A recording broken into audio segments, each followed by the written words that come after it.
Ano guys, Wow! galing nga kami ng Caloocan kanina. Dinala namin yung breaker na nakakabit sa PC 200. Yan pala ay lalagyan namin ng nitro. Dahil naubusan na ng nitro siguro, sumingaw.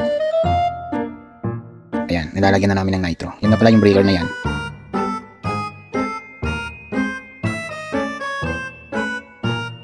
Ang size po niyan is 3/4.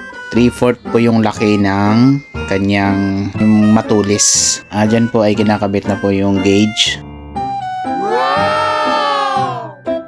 Wow! Ayan yun yung ano niya, yung adapter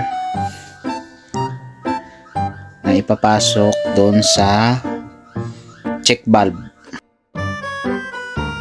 Wow!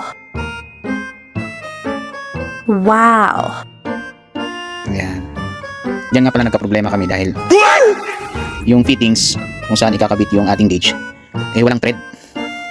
So ang ginawa niya, tinanggal tapos pinatreda namin. Tapos nagpaturo yung ating operator kung paano maglagay ng nitro at ilang PSI ang ilalagay para hindi masobrahan.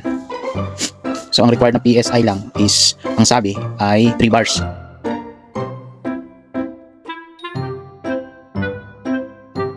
Siya nga pala guys, pag naglagay ka ng nitro, pag ayaw pumalo nung kanyang pinakamatulis, ang gagawin mo lang guys is magbabawas ka lang ng nitro. Ayan yung fittings. Yan yung fittings na ipapamachine.